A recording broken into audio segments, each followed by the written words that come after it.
course correcting is the absolute opposite of what he does. Trump is strictly a double down guy. For various points, that has been impressive, even charming to lots of people, but at various other points, it's calamitous. Suddenly starting to really look at the countdowns to the midterms, instead of answering those issues, what he's, fuming about the Fed, fuming about the ballroom. You can't tell him. You can't say, hey, we're really heading for disaster here. Michael. Joanna. Happy and you're gonna say what's going on, and I want to rush in first before I have to answer that to say that nobody knows what's going on. Actually, yes, I was going to say happy 101st. Here we are in our next 100. Yes. Here we are in our second 100. All right, now I'm going to say what the heck is going on. And because literally, I mean, that is the profound thing that is happening as of this moment. Nobody knows what's going on. We are in the middle of a war, which, has an international dimension to it, is affecting almost everything, every political calculation, every economic calculation. And yet, nobody knows what's going on. Is the Strait of Hormuz open or closed? I know if you were what is it, captaining a tanker in the Strait of Hormuz, would you be trying to what would you be doing? Would you be idling with your desperate crew? Well, you could be more existential. Would you be alive or dead? Do you think that Trump has any idea what's going on? Yeah, no. I think that he absolutely does not. I think he's trying to will this into a happy ending and trying to spin it into a happy ending. I mean, he just did. He was at Turning Point, blah blah blah, and basically doing his thing. We won the war. The war is over. Don't pay attention to this anymore. Don't think about this. Everything is great. Now, that was a turnaround from the day before yesterday when he pushed out Hegseth to say, we're going to bomb everybody back to the Stone Age again. And the day before he had said, no, we've won. So we've won, bomb them back to the Stone Age, to we've won again, and the Strait of Hormuz is open, except then the Iranians say, no, it's not open, and we're in charge, and we're going to blow you up if you come in our direction. And meanwhile, there's energy shock rippling throughout the world, and Europe is saying we may only have 6 weeks worth of reserves for jet fuel. Well, that's the other interesting thing too that's going on, which no one knows, because the price of oil really went down yesterday or day and a half ago. So the markets have a view on this, but that view may well not be right. Well, but it was a good week for the markets, right? So that's also confusing, that we're at war. 20% of the world's energy appears to be held hostage, and yet the markets were up. No, and that's what one of the things that Trump is counting on. One of the things that he tells everyone around him, that, don't worry about anything. Don't worry about any, the midterms. Don't worry about politics, because the market is going up. The stock market is going up. And for the past 10 years, basically, again and again and again, he's attached his fate to the stock market, and not without some wins. I mean that has basically in many instances worked for him. Of course, there are those other instances that have not worked for him. Remember, he was defeated. But yes, that has been consistently something that he can turn to and get results from. But only half of Americans are in the stock market. Well, I mean, 50% of people can't get anywhere near it. that's a lot of Americans. So I would not necessarily underplay that, but it's actually, and actually the figures are significantly different from that if you look at Americans who are wholly vested in this. I mean, whose lives are meaningfully changed by their investment in the stock market, and that's significantly fewer. And I think that's what you're going to see right now. You're seeing the disalignment of people's actual lives, and that issue would be the affordability issue, and then all of these rich people getting so much richer. And remember, you get rich in the stock market because you are already rich. The stock market is not taking people who are ordinary people and suddenly giving them better lives. The stock market is precisely designed to give people who already have a lot of money more money. And I think that is going to be a central 2026 issue. So do you think the people he was talking to at Turning Point yesterday are in the stock market? I mean, most of them were young people. He kept saying, I've never seen so many young people here. And obviously he's going in to try and revive Turning Point, which has been badly hit by the death of Charlie Kirk. I mean, you saw earlier in the week they had JD Vance was addressing them, and the stadium was almost empty, actually. I mean, it was shocking how few people were there. I mean, I don't think the MAGA troops care about the stock market. That's not particularly one of their issues. The people who care about the stock market are New York people and his old and his Palm Beach cronies, and I suppose and the tech community. The MAGA people's issues are clear and separate, and among their major issues is the war. And he went to Turning Point to say, basically, that's not an issue. The war is over. Don't pay attention. I've done this. I've solved this. I told you it was going to be short. Well, it was a little longer than I thought, but it's over now. So the question is, do they believe that? And fewer of them are believing that.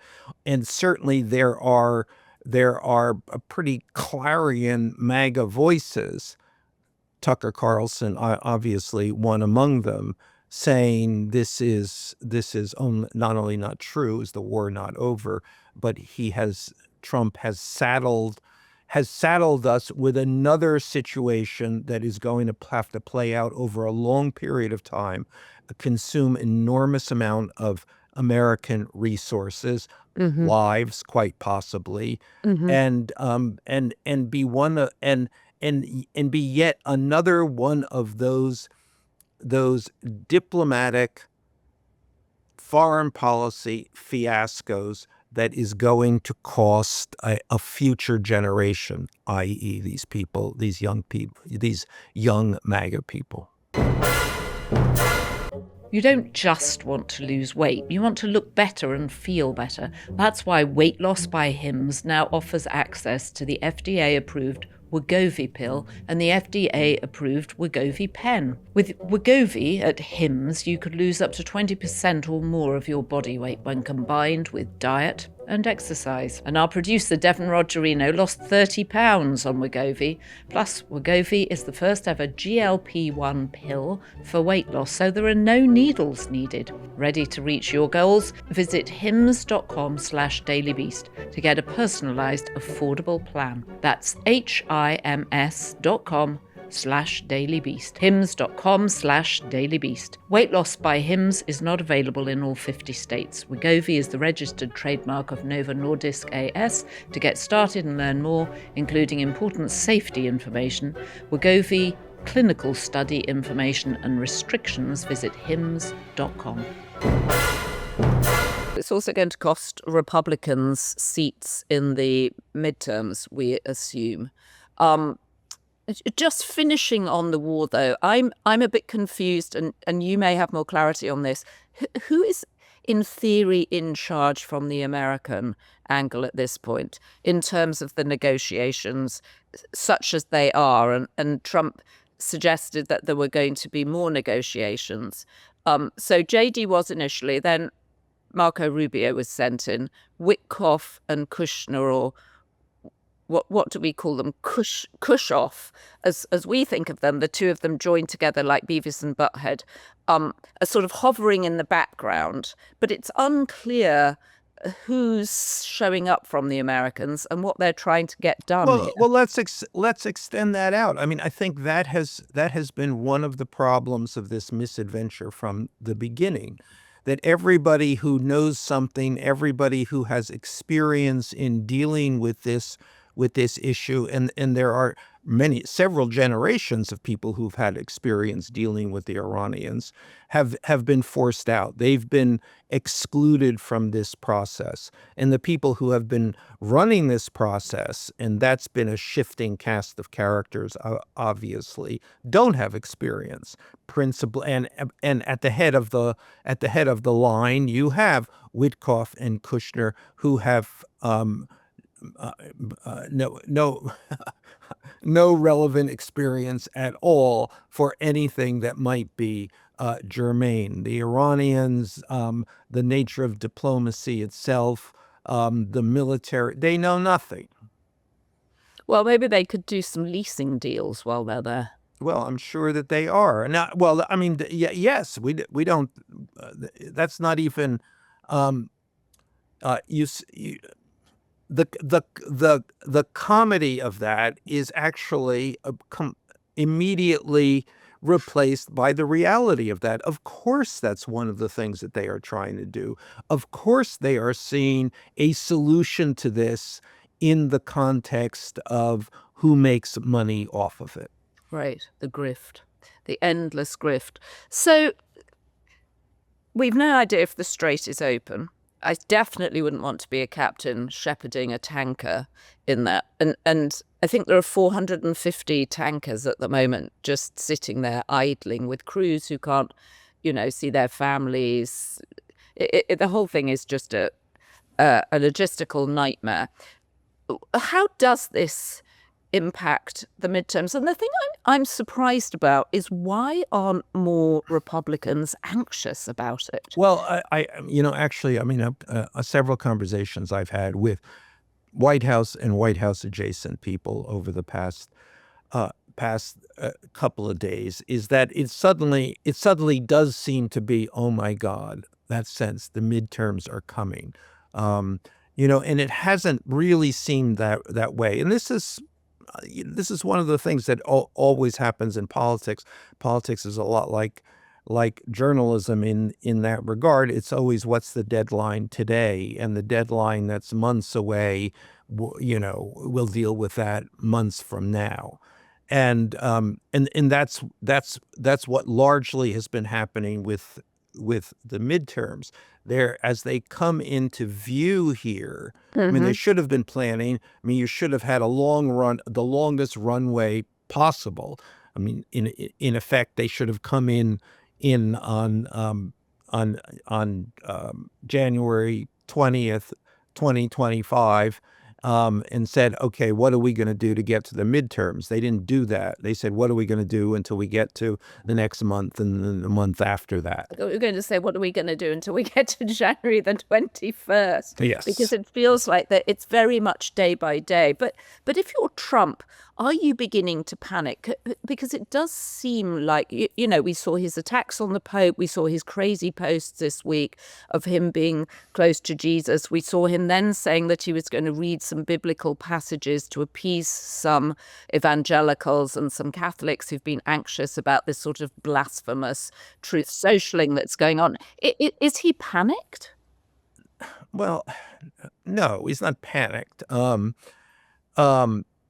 He gets angry. I mean, Trump doesn't really panic. I mean, it's not panic in that sense that oh, I got a problem here and I got to do something. I got to solve the problem. Rather, it's a different kind of response. It's blaming someone. It's rage. It's anger. So it's anger rather than panic, and he's starting to feel that, I think. And I would say that there are two. There are the people around him in the White House. Uh-huh. And these are political professionals who are seeing this and saying, we're in some danger here. We could lose our jobs, or people we work with could lose their jobs. I mean, this is a political problem. And those are the people who are saying to Trump, okay, we have to, or as diplomatically as possible, saying to Trump, these are our issues and we have to start to address them. And that's what politicians do. That's called course correcting. And you look at the polls and you analyze the polls and you look at the movement, the potential movement that we have if you adjust here on this issue and adjust the messaging on this issue. The problem with that is that Trump doesn't do that. Course correcting is the absolute opposite of what he does. Trump is strictly a double down guy. And it's kind of part of his political charm in its way. I don't pander. I don't give a shit. I just do what I'm going to do. And for various points, that has been impressive, even charming to lots of people. But at various other points, it's calamitous. And and I think we're at one of those points. So suddenly, in this, going into these, starting to really look at the countdowns to the midterms, instead of answering those issues, what he's fuming about the Fed, fuming about the ballroom.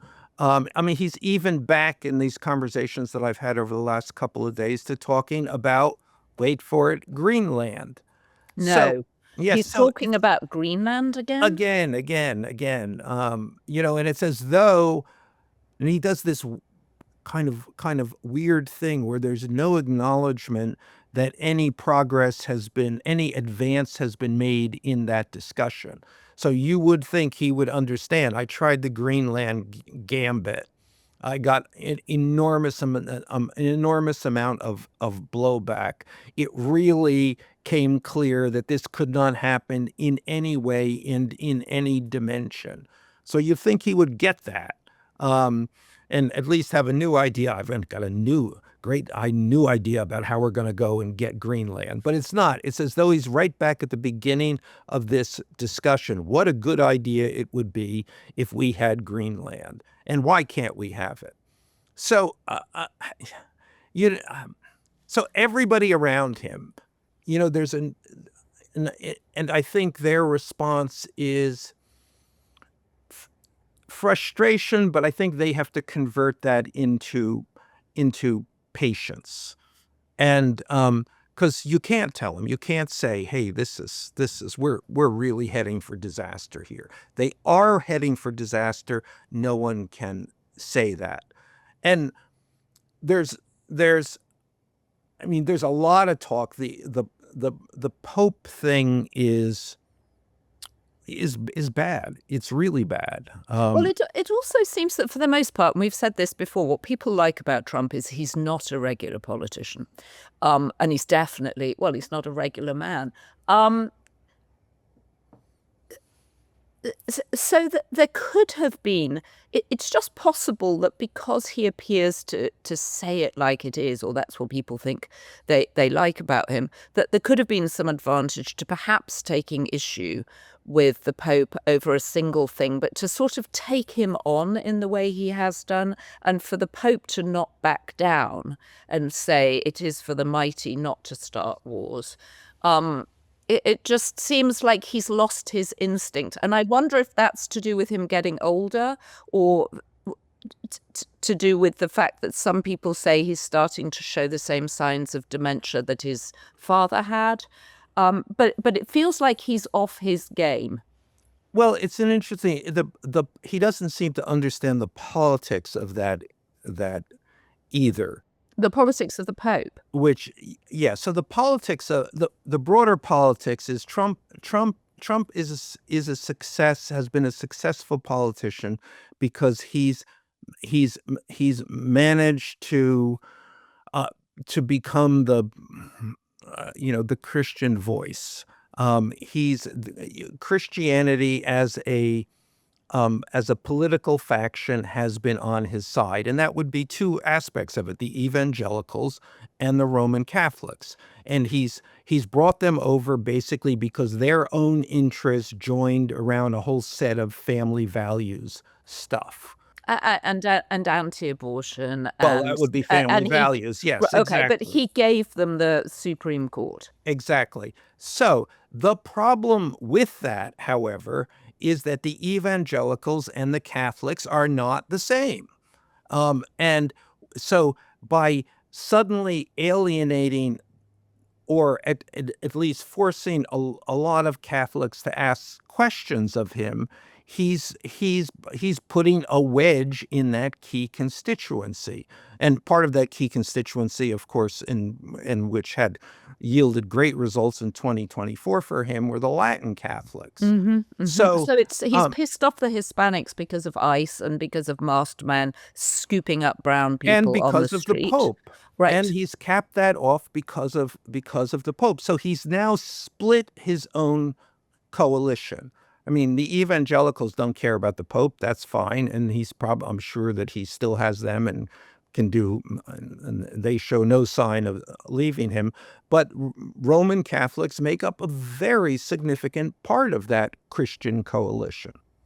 It is one of the great mystifying factors, other than the Supreme Court, that the evangelicals would back the thrice married Trump, who, was in court for how many weeks over the Stormy Daniels trial.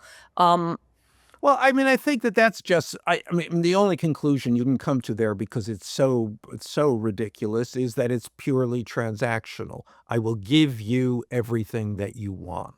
And I will bow to your particular version of sanctimony, and and I'm in your pocket. A thing that happens, however, with Trump, and that's happened now with the Catholics, that he comes to think that you get this, you're my coalition and you're my people, and in Trump's mind, that becomes you're loyal to me rather than I'm loyal to you, you're loyal to me. And the fact that you would in any way take issue with me or challenge me then becomes something that is going to send me into a rage, into a fury, which is what happened with the Pope. You're Christians. You're supposed to be my people. I did things for you. I'm the best thing that ever happened to you, et cetera, et cetera. And so the Pope takes issue, steps out, and he goes bananas and compounding his problem.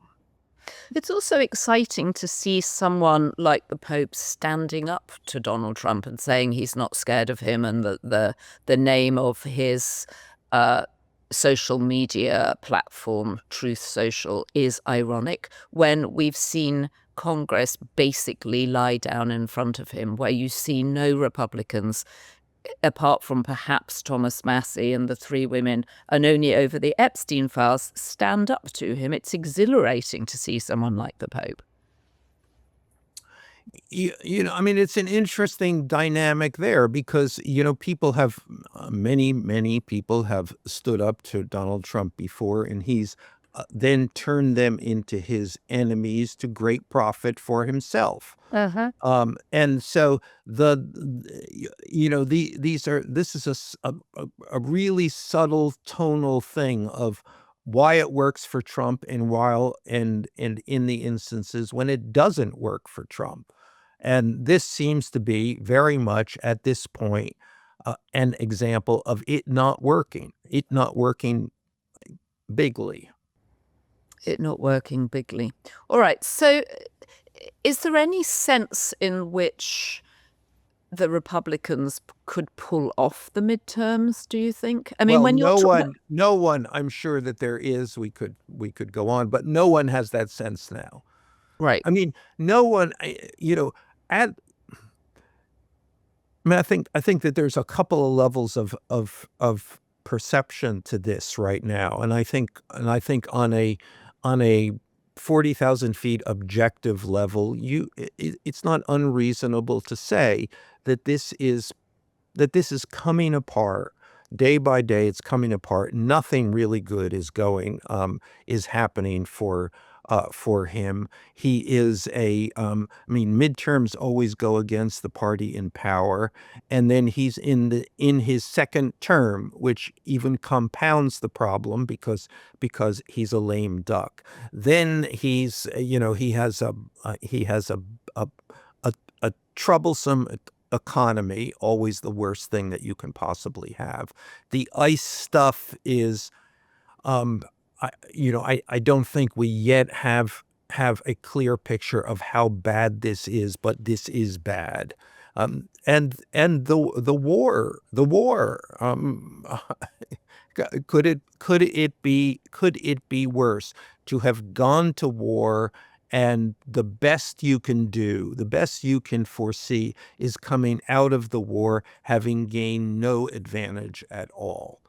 So it also looks like he's desperately trying to change the subject. So at the Turning Point event, we're recording this on Saturday morning. So the Turning Point event in Arizona was him on Friday night, where he also let slip that the Pentagon, as well as one hopes, paying attention to the war on the Strait of, as you would say, Hormuz, is about to release some interesting documents that reflect what we know about alien life and UFOs, which again seems to be playing to very much to the margins and could not be less relevant to what Americans are experiencing at the moment. There's not heavily invested in the stock market, and so we've got aliens coming out. And then at the same time, he can't stay away. There's this compulsive, this OCD thing. He can't stay away from issues that are even, that are unpopular. I mean, the Fed, to bring the Fed to heel. Nobody wants that. I mean, nobody in the business community wants that, and I think in the greater world, it's just seen as one more thing. Why is Trump doing this? The ballroom, obsessing about the ballroom, which I can't believe is a popular issue with anybody. I mean, the issue is, what are you doing to our White House? And then, as I said, then the Greenland thing, that is a dementia sign. And of course the Pope, which I'm sure he's going to keep coming back to and back to and back to. He can't stay away. That's the first time I've ever heard you, I think, admit that it could be a sign of dementia. We've had this argument before. No, and I'm very much against these kind of diagnoses, which you engage in on a constant basis. Very much engage in them on a constant except basis.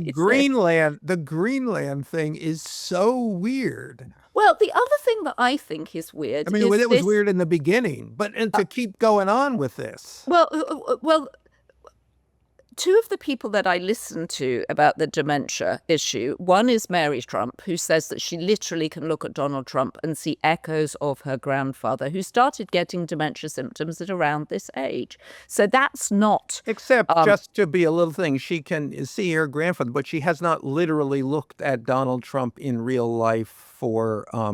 we can see Donald Trump. More than 15 years. But I'm just pointing out. But we can all see Donald Trump. And as Dr. John Gartner, a regular guest on the podcast, and I know you think that doctors shouldn't be able to diagnose people without actually meeting them and talking to them. And normally I would agree with you, except Dr. Gartner's point of view is that Donald Trump... Except when it's about Donald Trump. No.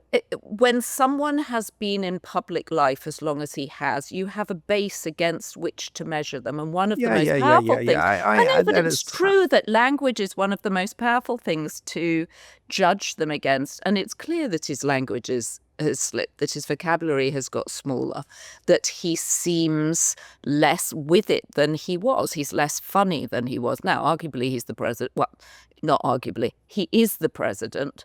So he has harder things to grapple with, and perhaps he's not in as good mood as he could be. But even with the DoorDash lady who delivered McDonald's to him this week, he could, they told him very clearly, all you have to do is make this about tips. And he can't resist saying, what do you think about men in women's sports? Because he's hoping to get an extra moment out of it. And to her extreme credit, she refuses to go there. And she just says, oh, I'm here it's about taxes on tips. And then, of course, it turns out that she's a grandmother, and, it's actually rather tragic that she's door dashing. Now, listen, I have no idea what's going on with Donald Trump. I have always said he is not like you nor me nor anyone else we know, and that has been the case since his earliest political moments. I sat through 10 years paying rather close attention to Donald Trump, and he's a Martian, a moron, a Martian, and we could go on. Is that a dementia? I don't think it is. I think this issue is vastly more serious than that. He is unqualified. He is unfit. He is he has no mental abilities, no intellectual abilities to grasp the nature of this job. So whether it's dementia or not seems completely irrelevant to me. And the more important fact is that this was all on display, not just the Dr. John Gartner, whoever he is, but to the American public, and they voted for him. I know that's the difficult thing to reconcile oneself with every morning. But it feels like they're not going to vote for him in the midterms. Yeah, no. I mean, and I spend some time every day thinking, how could he get out of this situation? I mean, if you were a normal politician, that's what you would be thinking of now. How do I recover at least some advantage here? And I don't think he is, and in all ways, in his mind, in Trump's head, his view of that question is, I need to just trust my own instincts. Those are the things that always pay off. That's what I have. I channel what people want. I can do that. I don't know how I do that, but the evidence is that I do it, and I do it successfully. During the 2024 campaign in the summer, after Kamala Harris replaced Joe Biden, and they were really worried. I mean, the polls were shifted immediately against him, and the whole team was worried, and everybody was about, you have to focus on this, and you have to focus on the economy. Actually, that was the central thing. The economy. They actually set up this. There was a press conference in Bedminster, and they put out all kinds of groceries on it. This was in the summer, all on, a big display of groceries and their prices. And Bedminster has always had a fly problem. And these foodstuffs out there just increased it. So everybody, anyway.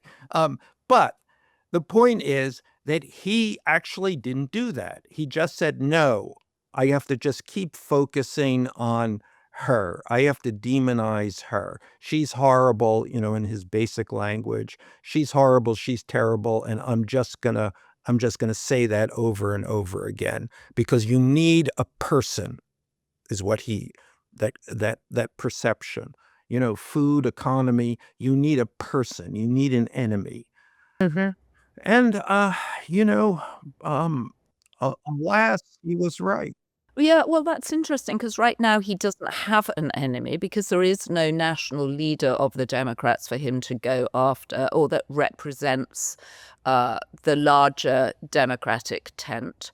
The only Democrat we've really seen him with having a relationship is with Mamdani, the new mayor of New York, and they sort of cozied up together.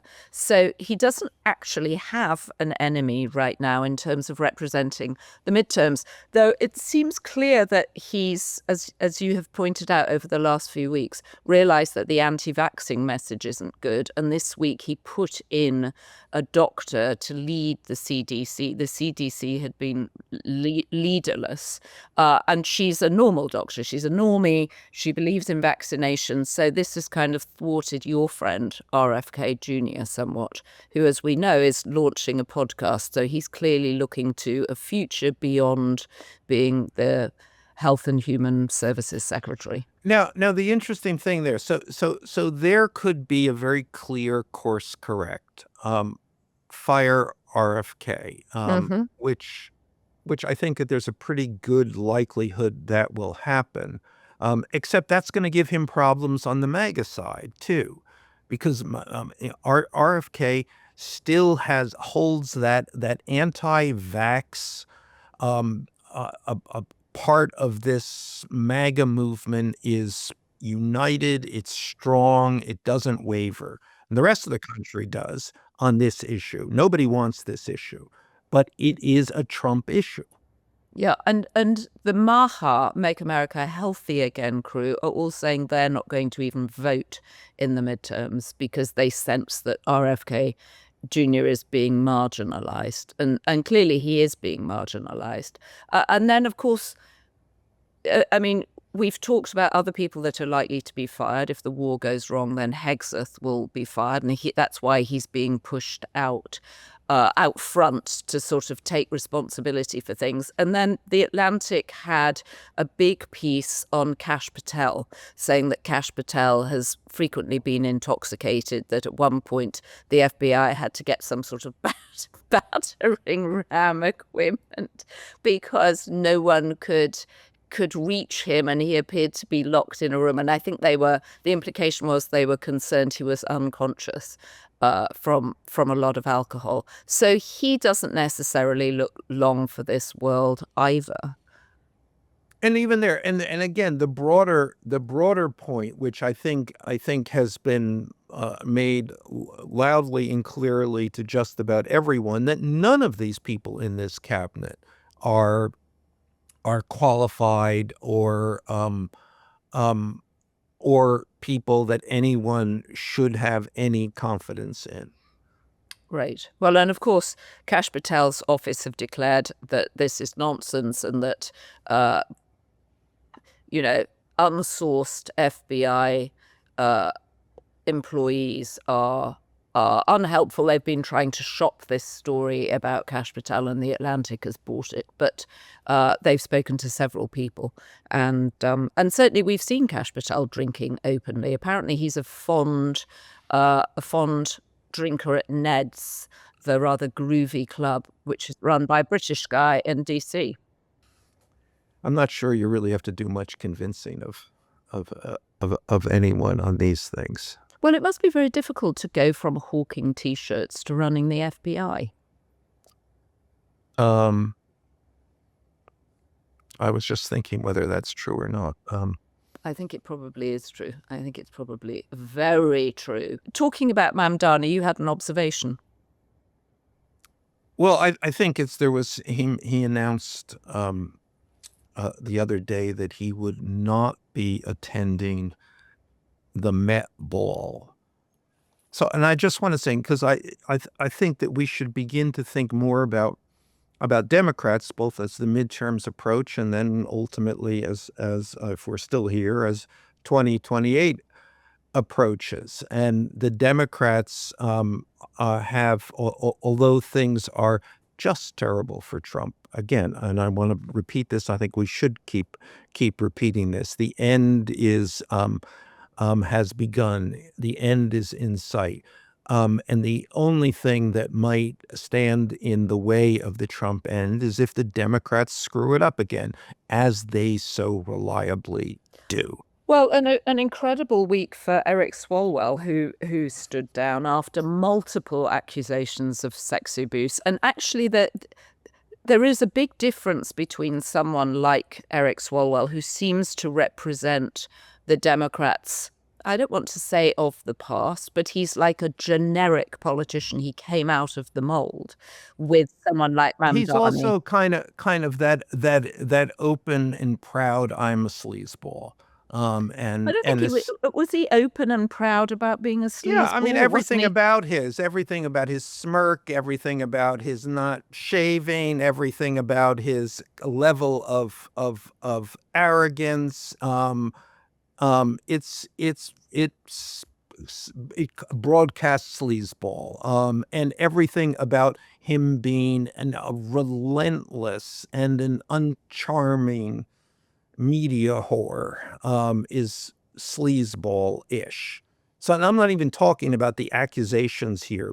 Even before the accusations, I think he was that kind of Democrat that said, that one might have easily said, him, or is this what we got? Is this the best we can do?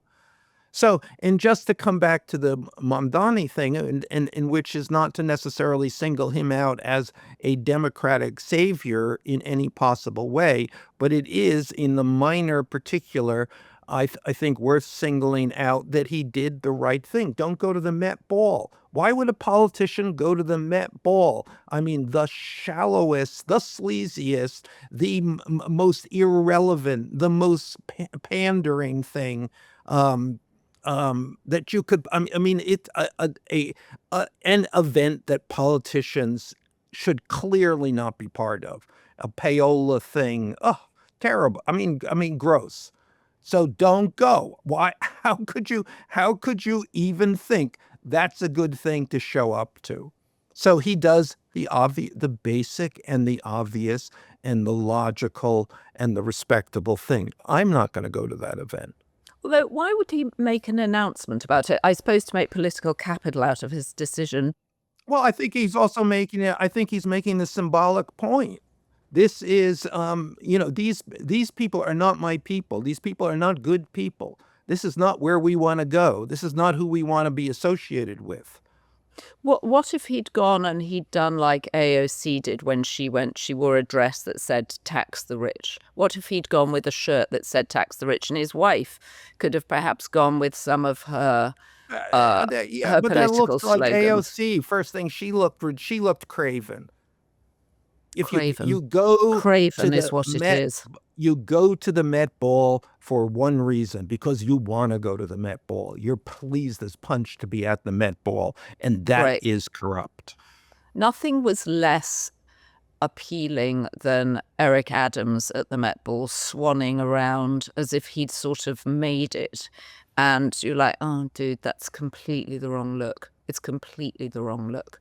Also, I've been once. I went the year that Oprah was a co-chair of the Met Ball, because, as you know, they have co-chairs to raise money, and then people have to pay to support them for the tables. And it was full of lots of celebrities and lots of models, most of whom seemed to be gathered in the ladies' loo asking when they could flee.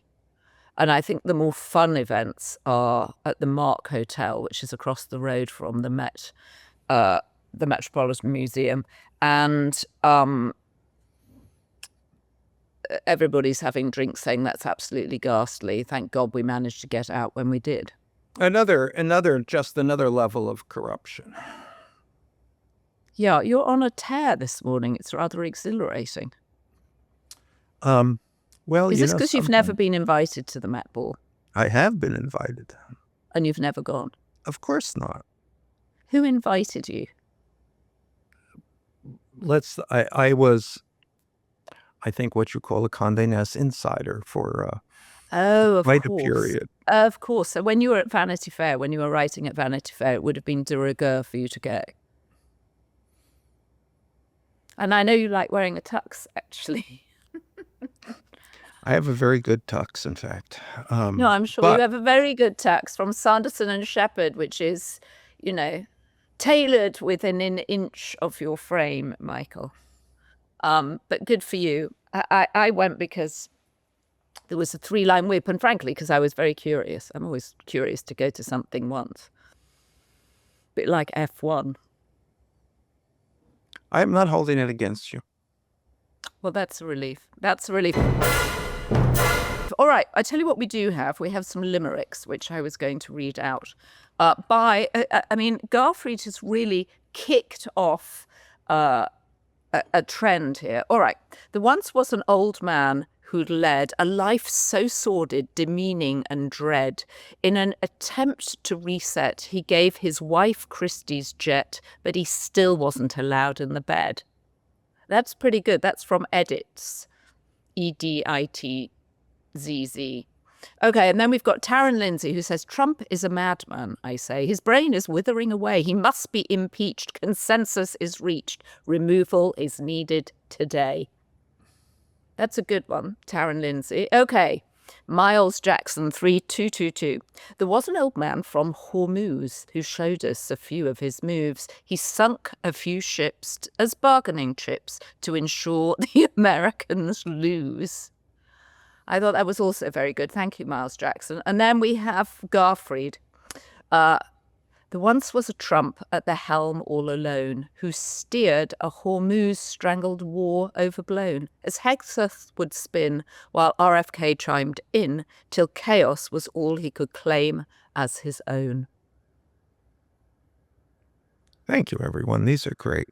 They're kind of fun, aren't they? And what's fun is when people post them in the comments, everybody else, other commenters join in, and it's a very fun thread of poetic energy, should we say? Poetic energy. You know, sometimes you feel that our view of Trump could possibly be extreme, and perhaps because we have to do this all of the time, we're seeing things in more dramatic terms than perhaps we ought to. And so it is curiously reassuring that people see him as even more of a threat and a joke and a moron than even we do. Yes, and especially people who live abroad. We get so many comments from Europe, we get so many comments from Canada and from Australia just saying, America, what happened to you? What happened here? All right, well, we will be back on Tuesday to discuss what happened, more of what happened. Don't forget to press the subscription button if you haven't done already, or join our B-Beast tier of membership.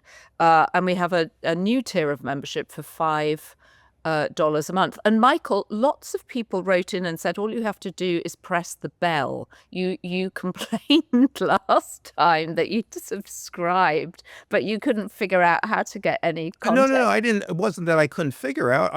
We tell people press the subscribe button. Yeah. I press the subscribe button, and I get no announcements. But now there is a bell to press. Well, I think maybe you have to pay for the extra content. You get extra exclusive content. So in other words, have you just subscribed for free? Yeah, I just push the button as we say to do. And I suppose that adds me to the number of people who we regularly brag about. But wouldn't it make sense that if you subscribe, then you get an announcement of what we have to say on a regular basis? You actually, you should get, it's possible you've got your notifications switched off or something, but you should get an alert every time. Well, I get alerts across social media, Substack alerts, Instagram alerts. I get nothing from the Daily Beast. Okay, well, I'm sure we can figure that out. That's dismaying, and I will. The moment we thank our production team, I will reach out to our head of tech and make sure that you get double alerts. double alerts. But the point is, we'll be back on Tuesday to discuss whatever has happened and whether or not anybody knows any more than they know now. And it's that great line of the William Goldman book, no one knows anything.